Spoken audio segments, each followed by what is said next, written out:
জয় নিতাই, জয় শ্রী রাধেশ্যাম। আসুন আমরা কালকে যে শ্রবণ করলাম যে ভগবান রাসে যাচ্ছেন, রাসবিহারী খুব ভালো করে সাজগোজ করে বড় সিঙ্গার করে টিকলি, নথ, কানের, হাতের সব কিছু সুন্দরভাবে সাজগোজ করে পরিপাটি হয়ে তিনি কোথায় যাচ্ছেন? রাসে যাচ্ছেন। রাসবিহারী রাসে যাচ্ছেন। এই সিঙ্গার রাত্রি প্রায় 12টা নাগাদ হয়। রাত্রির 12টায় জগন্নাথের এই বড় সিঙ্গার হয়ে থাকে। তিনি রাসে যাবেন 12টায়। অতঃপর বড় সিঙ্গার ভোগ বা শয়ন ভোগ হয়। তাহলে জগন্নাথের শয়ন ভোগ কটায় হয়? রাত্রি 12টায়। রাত্রি 12টায় যে ভোগ লাগানো হয় তাকে বলে শয়ন ভোগ। শয়ন ভোগ সব ঠান্ডা হতে হয়। তাহলে শয়নকালীন ভোগে সব ঠান্ডা ঠান্ডা দেওয়া হয়, যেন ভগবান তাড়াতাড়ি খেয়ে রাসে যেতে পারে। গরম হলে খেতে টাইম লাগবে, তো ঠান্ডা ঠান্ডা ভোগ দেওয়া হয় যেন তিনি খেয়ে তাড়াতাড়ি দ্রুত গতিতে রাসে চলে যেতে পারেন। বিশেষ করে দই, ঘি, মিষ্টি, আদা ও জিরে ভাজা দিয়ে পান্তা অন্ন ভোগ হয়। সেই সঙ্গে কাঁচকলার বড়ার কাঁচা ঘি দেওয়া হয় শয়ন ভোগে।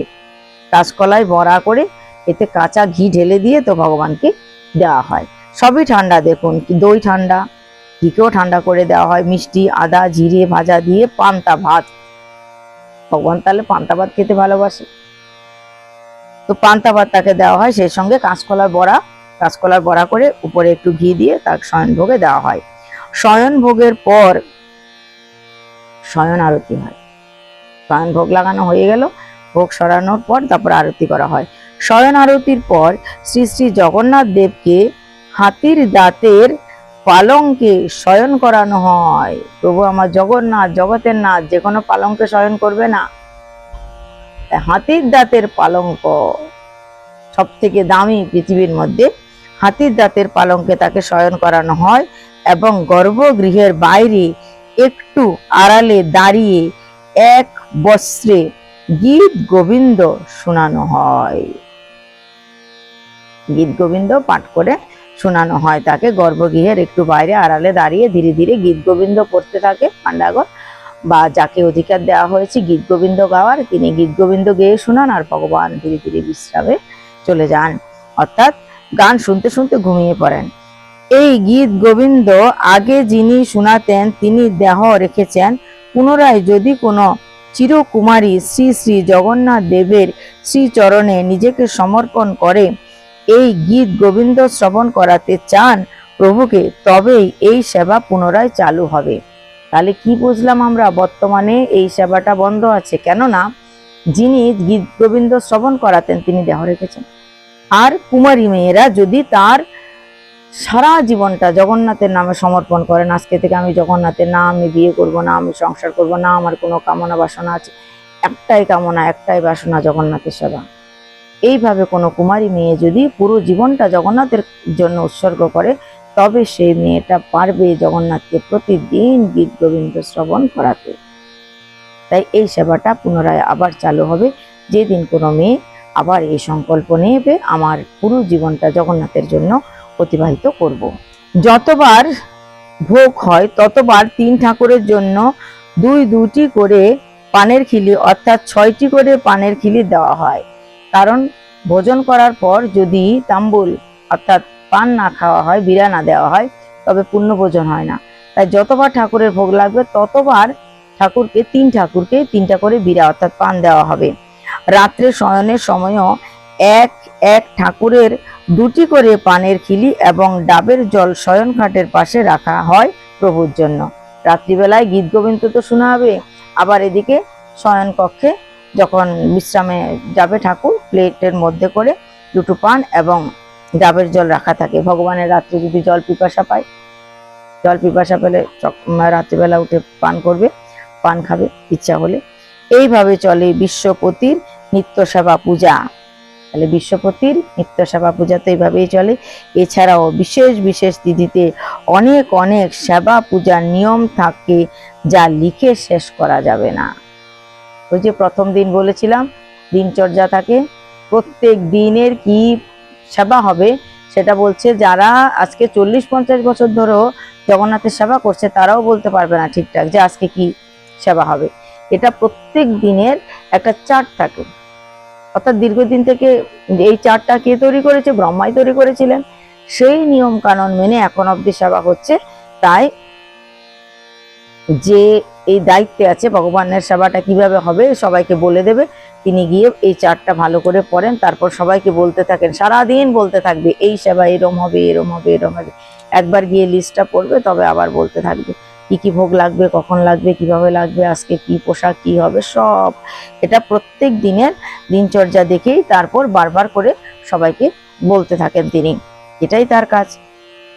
তো জগন্নাথের সেবা পূজার পদ্ধতি বলছে বলে শেষ করা যাবে না, লিখে শেষ করা যাবে না, যে প্রত্যেক 365 দিনের কিছু না কিছু আলাদা আলাদা সেবা থাকে, বিভিন্ন নিয়ম কানুন আলাদা থাকে, কেননা প্রত্যেক দিনের তিথি নক্ষত্র সব আলাদা থাকে, এটা বলে শেষ করা যাবে না।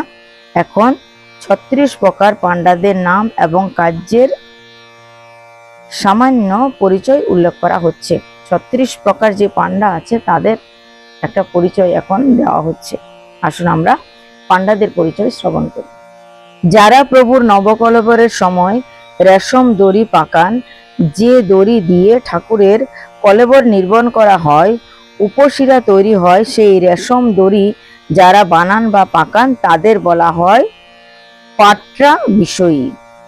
তাদের পাট্রা বিষয়ী বলা হয়। তারাই জগন্নাথের জন্য এই দড়ি তৈরি করেন যখন নবকলেবর হয়। এগুলো শিরা উপশিরাও বলা হয়।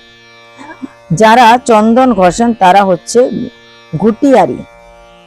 জগন্নাথের চন্দন পাটা তখন ওর গেলে দেখবেন যে বিশাল বড় চন্দন পাটা, খুব করে চন্দন দিনরাত ঘষা হচ্ছে, তাদেরকে কি বলে? ঘুটিয়ারি। যারা ভোগ নিবেদন করেন তারা হলেন পূজা পাণ্ডা। এদের কাজই হচ্ছে কেবল, এরা শুধু যে কাজের জন্য নিযুক্ত আছে সে শুধু সেই কাজই করবে। তো যারা ভোগ নিবেদন করেন তারা হচ্ছে পূজা পাণ্ডা। যারা সিঙ্গার করেন তারা হচ্ছে সিঙ্গারি। এরা শুধু ভগবানকে সাজাবেন, খুব করে ভগবানের সিঙ্গার করবেন, খুব করে ভগবানকে আদর যত্ন করে বস্ত্র পরিধান করাবেন, টিকলি পরাবেন, নথ পরাবেন, চন্দন মাখাবেন, খুব সুন্দর করে তারা সিঙ্গার করাবেন, তারা সিঙ্গারি। অঙ্গরাগ করেন যারা তাদের দত্ত মহাপাত্র পরে। ভগবানের বিভিন্ন অঙ্গে যারা কলকায় কেঁদেন বা বিভিন্ন অঙ্গরাগ করে দেন তাদেরকে বলা হয় মহাপাত্র। রথে উঠানো নামানো করেন যারা তাদের বলা হয় দাস মহাপাত্র। তাদের কাজই কেবল রথে উঠানো আবার নামানোর সময় তারা এই কাজটা করেন, তা তাদের নাম হচ্ছে দাস মহাপাত্র। বিশেষ আরতি ও ব্রহ্ম পরিবর্তন এবং পূজা করেন পতি মহাপাত্র। ব্রহ্ম পরিবর্তন মানে কি? ভগবানের যখন নবকলেবর হয় তখন ভিতরে যে ব্রহ্ম পদার্থ ব্রহ্ম বস্তুটা থাকে সেটা পরিবর্তন যারা করেন তাদের পতি মহাপাত্র বলা হয়। আর বিশেষ আরতিও তারা করেন। গর্ভগৃহের দরজায় দাঁড়ি অর্থাৎ দ্বাররক্ষী জগন্নাথ দেবের তারা হলেন প্রতিহারী। জগন্নাথেরও দ্বাররক্ষী আছে। প্রত্যেক দিন জগন্নাথের গর্ভগৃহের দরজায় পাহারাদার থাকে, দ্বাররক্ষী তাদের বলা হয়। এরা জগন্নাথের সেবায়, তাদের নাম হচ্ছে প্রতিহারী। তারা পাহারা দেয়। লাঠি হাতে করে সাবধান করতে করতে ভোগ নিয়ে আসেন প্রতিহারীগণ। প্রতিহারীগণ তারা লাঠি হাতে নিয়ে জগন্নাথের জন্য যখন ভোগ নিয়ে যায় তখন সাবধান করেন, সরে যাও, কেউ সামনে থাকলে সরে যাও। সাবধান করতে করতে তারা সামনের দিকে আগে যায়, তবে ভোগ নিয়ে যাওয়া হয়। তাই প্রতিহারীদের খুব গুরুত্ব। তাই লাঠি হাতে তারা ভোগ নিয়ে যাওয়ার সময় খুব পাহারা দিয়ে দিয়ে ভোগ নিয়ে যায়। পূজার পর জল দিয়ে মন্দির ধৌত করেন সুয়ারু বরু। যারা পূজা হয়ে যাওয়ার পর ভোগ হয়ে যাওয়ার পর প্রতিবারই তো মন্দিরকে ধুয়ে দিতে হয়, প্রতিবারই মন্দিরকে মুছতে হয়, শুকাতে হয়। এদেরকে কি বলা হয়? এদেরকে বলা হয় সুয়ারু বরু। পূজা আসন ফুল তুলসী দিয়ে ভোগ ব্যবস্থা করেন পত্রী বরু। পত্রী বরু ওরা পূজার আসন বিছিয়ে দেয়, ফুল তুলসী এগিয়ে এগিয়ে দেয়, সুন্দর করে চন্দন মাখিয়ে দেয়। হ্যাঁ, এরা হচ্ছে মালা এগিয়ে দেয়। তো এরা মালা গাঁথে না, কিন্তু ফুল মালা সব এগিয়ে এগিয়ে কাছে দেয়, পূজারীর কাছে দেয়, যাতে পূজা করতে সুবিধা হয় তাদের। এদের নাম হচ্ছে পত্রী বরু। পূজার সময় জল সেবা করেন গড়া বরু। জল তো লাগবেই, ভগবানকে জল দিতে হবে, 3 জনকে জল দিতে হবে, তাই যিনি জলের ব্যবস্থা করে দেন ভগবানের জন্য কতবার ভগবানের ভোগ লাগে, তাহলে ততবার জলের ব্যবস্থা করতে হয়। একজন কেবল জলের ব্যবস্থা করতেই থাকেন, তো তাকে কি বলা হয়? গরাবুরু। তিনি কেবল জলের ব্যবস্থা করেন। যারা ভোগ কাঁধে করে বহন করে আনেন তারা হলেন মহাসোয়ার। জগন্নাথের কি পরিমাণ ভোগ লাগে বলুন তো তাহলে? কাঁধে করে নিয়ে আসতে হয়, হাতে করে নয়, কাঁধে করে, বয়ে বয়ে। কাঁধে করে যারা বহন করে আনেন জগন্নাথের ভোগ, যারা বহন করে নিয়ে আসেন কাঁধে করে, তাদেরকে মহাসোয়ার বলা হয়। যারা রান্না করেন তাদের সোয়ার বলা হয়। জগন্নাথের ভোগ যারা রান্না করেন, একজন দুজন নয়, অনেক সেবায়েত থাকে, জগন্নাথের ভোগ যারা রান্না করেন তাদের সোয়ার বলে। যারা নীতি নিয়মের নির্দেশ করে তাদের বলা হয় চর্চাওয়ালা। ওই যে প্রথম দিনই বললাম, চর্চাওয়ালা। একটা চার্ট টাঙানো থাকে, ওই চার্টটা দেখে দেখে তিনি সারা দিনের জন্য সবাইকে বলতে থাকেন, আজকে এই সেবা হবে, আজকে এই হবে, এই মালা হবে, এই ফুল হবে, এই চন্দন হবে, এই ভোগ হবে, এটা এটা এটা এটা এটা হবে। যারা এই নিয়মটা বলেন তাদের বলা হয় চর্চাওয়ালা। যারা মূর্তি তৈরি করেন তাদের বিশ্বকর্মা বলা হয়।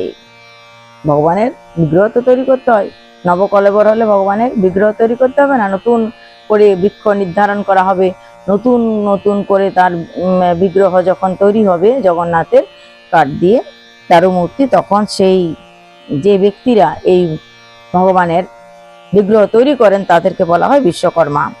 যারা রথ তৈরি করেন তাদের বলা হয় মহারানা। প্রতি বছর অক্ষয় তৃতীয়ার দিন থেকে রথের কাজ শুরু হয়, তো এই রথ তৈরির কাজ যারা করেন তাদেরকে বলা হয় মহারানা। যারা মঙ্গল আরতি করেন তারা ভিতরচ্ছু মহাপাত্র। ভিতরচ্ছু মহাপাত্র, ভিতরের মহাপাত্র। ভোরবেলায় যায়, ভোরবেলায় গিয়ে মঙ্গল আরতি করেন, ভগবানের একদম ভিতরের লোক, কাছের লোক। শয়ন থেকে তারাই তোলেন, শয়ন থেকে তারাই আগে প্রথম দর্শন করেন, ঘুম থেকে উঠার পর প্রথম তারা দর্শন করেন ভগবানকে। কত ভাগ্য, তারা ভিতরের লোক, তাই বলছি ভিতরচ্ছু। তাই মঙ্গল আরতি করেন যারা, তারা হচ্ছে ভিতরচ্ছু মহাপাত্র। যারা সন্ধ্যা আরতি করেন তারা তলছু মহাপাত্র। সন্ধ্যার সময় যেসব পান্ডারা আরতি করেন তাদেরকে নাম দেওয়া হয়েছে তলছু মহাপাত্র। শয়ন আরতি যারা করেন তারা হচ্ছে মহি মহাপাত্র। ভগবানের এই তিনটে তো বিশেষ আরতি, একটা মঙ্গল আরতি যারা ভিতরের লোক, সন্ধ্যা আরতি তছল মহাপাত্র, আর শয়ন আরতি ভগবান শয়নে যাবেন সেই সময় যে আরতি করা হয় তারা হচ্ছে অতি মহাপাত্র। অতি মহাপাত্ররা ভগবানের এই আরতি করেন। এছাড়াও ভগবানের অসংখ্য সেবায়েত আছে, ভগবানের আরো অনেক সেবায়েত আছে, তাদের বিভিন্ন ধরনের নাম আছে। তো কিছু কিছু বিশেষ সেবার কথা, বিশেষ নামের কথা আপনাদের শ্রবণ করালাম। আজকে এই পর্যন্ত, আগামীকাল আবার অন্য কথা নিয়ে আসব। জয় নিতাই, জয় শ্রী রাধে শ্যাম। সবাই ভালো থাকুন, জগন্নাথের এই মিঠা মিঠা কথা শ্রবণ করুন আর পুণ্য অর্জন করুন। জয় নিতাই, জয় শ্রী রাধে শ্যাম।